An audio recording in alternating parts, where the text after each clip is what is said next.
1344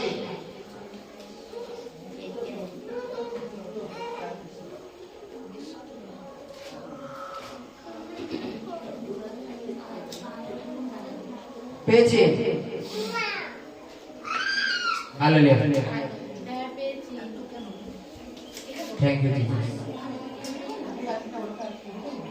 স্বর্গরাজ্য ক্ষেত্র মধ্যে গুপ্ত এমন ধনের তুল্য, যাহা দেখিতে পাইয়া এক ব্যক্তি গোপন করিয়া রাখিল, পরে আনন্দ হেতু গিয়া সর্বস্ব বিক্রয় করিয়া সেই ক্ষেত্র ক্রয় করিল। হালেলুয়া।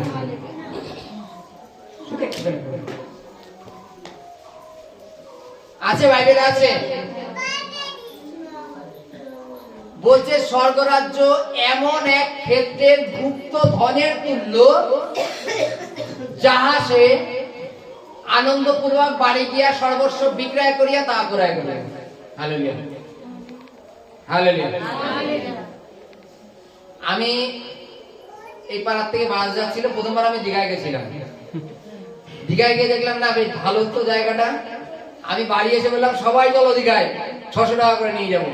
আমি নিজে গেছি 1400 টাকা করে প্রথমবার যখন গেছিলাম দীঘায়। পরে সবাইকে নিয়ে গেলাম দীঘায়। কেন? সবাই দেখে আসে, সবাই আনন্দ করে আসে। তার আগে আমি কোনোদিন দীঘায় যাইনি। বাইবেলে কি বলছে? স্বর্গরাজ্য এমন একটা গুপ্ত ধনের তুল্য, ওটা সে দেখতে পেয়ে বাইবেলে লেখা আছে সে আনন্দপূর্বক বাড়ি গিয়ে সর্বস্ব বিক্রয় করিয়া তা ক্রয় করিল। যেমন উদাহরণস্বরূপ মনে করো এখানে একটা মাঠ আছে, মনে করো সেই মাঠের মালিক বললো, চলো গোপাল তোমার আজকের কাজ কি, এই তুমি আমার এই জমিটা জায়গায় জায়গায় একটু গর্ত করে দাও না, আমি কটা পেঁপে গাছ টাছ লাগাবো, ফাঁকা জমি পড়ে রয়েছে। এবং সেই দিন মজুরি হয়তো গর্ত করতে করতে ঝম করে একটা গুপ্ত ধন পেয়ে গেল। মালিক নেই, ঝম করে একটা গুপ্ত ধনের টং করে আওয়াজ পেল, মানে হাড়িতে কোপ লাগালে যা হয় না, তাই তো নাকি? এবার কোপ লাগার পরে এবার তুমি ওইখান থেকে তুলে নিয়ে আসতে পারবা না, পারবা না? তাও হবে ওটা তুমি দেখলে ওটাকে তুলে আনতে পারবা না, কেননা মালিকেরা তো আশেপাশে বাড়ি। মালিক যদি ইনকেস নাও দেখে, কেউ না কেউ দেখবে, তাই নিয়ে সমস্যা হতেই পারে।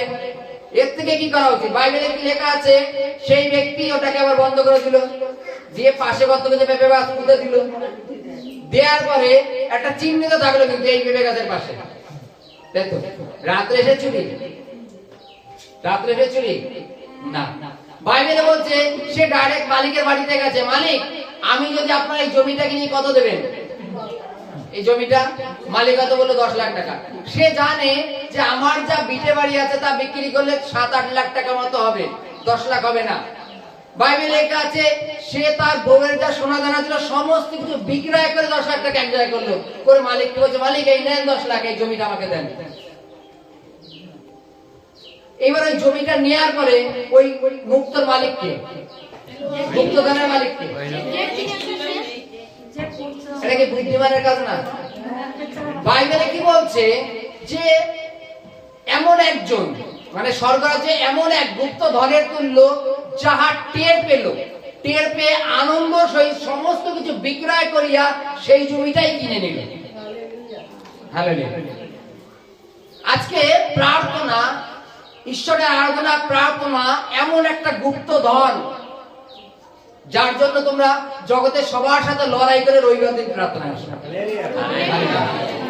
বাক্য শোনার জন্য জগতের সবাই বলে প্রার্থনায় যাস না, গিয়ে কি হবে, এ কি হবে, ও করে কি হবে। এত লোকের কথা মানে ভ্যালু না দিয়ে তুমি প্রার্থনায় আসো, এই কারণে কেন এখানে গুপ্ত ধন আছে। হালেলুয়া। তুমি যে প্রার্থনায় আসো, 5 জন 5 রকম ভাবে তোমাকে নিন্দা করে তো। তুমি অপমানিত হও, লাঞ্ছিত হও, তবুও তুমি প্রার্থনায় আসো, কারণ এখানে গুপ্ত ধন আছে। এই গুপ্ত ধনটা কি? অনন্ত জীবন। এই অনন্ত জীবন গুপ্ত ধন বলে ভেঙে যদি না দিই না, হয়তো কেউ হয়তো এই আইডিয়া হয়তো কিছু এখানে কিছু তো আছে। গোপাল দার গান, এটা গোপাল দা এত জোরে জোরে কেন বলছে? কিছু গুপ্তধন আছে, পিঠের নিচে হয়তো থাকতে পারে। গুপ্তধন কথার অর্থ হচ্ছে অনন্ত জীবন, পরিত্রাণ, সুসমাচারের বাক্য, যে বাক্য আমাদের স্বর্গ রাজ্যে নিয়ে যাবে, যে বাক্য আমাদের উদ্ধার করবে, যে বাক্য জগতের লোকের কাছ থেকে শোনা যায় না। জগতের লোক নিন্দা মন্দ বিভিন্ন কালচার চর্চায় ব্যস্ত থাকে, কিন্তু আমাদের প্রভুর বাক্য আমাদের অনন্ত জীবনে নিয়ে যাবে। হালেলুয়া। এখানে সেই গুপ্তধনটা আছে, যে গুপ্তধন আমাদের অনন্ত জীবনে নিয়ে যাবে। বাইবেলের কাছে সেই বুদ্ধিমান লোকটা তার সমস্ত কিছু বিক্রয় করে দিল। আপনি প্রার্থনায় আসার জন্য আপনার রিলেটিভের মানে আত্মীয় স্বজনের সম্পর্ক ত্যাগ করে দিয়েছেন তো? কারোর বাড়িতে নেমন্তন্ন থাকলো, রবিবার দিনকে বেছে বেছে নেমন্তন্ন ফেলে যে আমি নেমন্তন্নে যেতে পারবো না, যদি অন্য দিন দিন পারো তাহলে যাবো না, যাবো না, আজকে রবিবারে প্রার্থনায় যাবো। এটা বলেন তো নাকি? আত্মীয় স্বজনরাও দেখবেন রবিবারই নেমন্তন্ন ফেলে বেশিরভাগ দিনগুলো।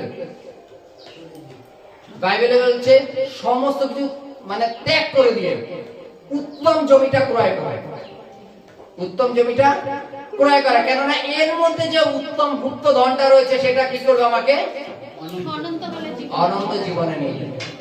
এবার মনে করো এই যে তোমরা এই প্রার্থনায় আসো, এই প্রার্থনায় আসার জন্য আমাদের কত কিছু সমস্যার সম্মুখীন হতে হয়। কত রকম সমস্যার সম্মুখীন হতে হয়। কেন? সেই ব্যক্তি একবার 10 লাখ টাকা বের করার পর ক্ষমতা নেই, তার 7 লাখ টাকা মতো আছে, বাকি হয়তো বউয়ের কিছু সোনা দানা আছে, এর কাছ ওর কাছ থেকে ম্যানেজ করার মতো খানিকটা ক্যাপাসিটি আছে, সমস্ত কিছু ত্যাগ করে দিয়ে সে নিয়ে এসে সেই জমিটাকে ক্রয় করলো। হালেলুয়া। এটা কি বুদ্ধিমানের তুল্য নয়? বুদ্ধিমানের তুল্য তো নাকি? আমাদের জাগতিক ক্ষেত্রে পরামর্শ যেমন বলছিল যে রাত্রে গিয়ে তুলে নিয়ে আসলে কেমন হয়। যেমন না যেমন উদাহরণস্বরূপ বলি, তুমি মনে করো এই মাঠে দিনের বেলা কাজ করে দেখে এসছো, বুঝে এসছো, রাত্রে তুমি আবার কোদাল নিয়ে যাচ্ছ, কেউ না কেউ দেখেছে, কেউ দেখারও দরকার নেই। তুলে যখন নিয়ে আসবে হয়তো কেউ না কেউ দেখেছে, তাও দরকার নেই। পরের দিন যখন মালিক আবারও তার জমিতে দেখতে যাবে, তোমাকে ছেড়ে দেবে। ওই জানতো যে এখানে কি কি আছে না আছে। কালকে যখন জমি লেভেল দিয়ে গেলাম, আমার গর্ত এখানে হলো কি করে।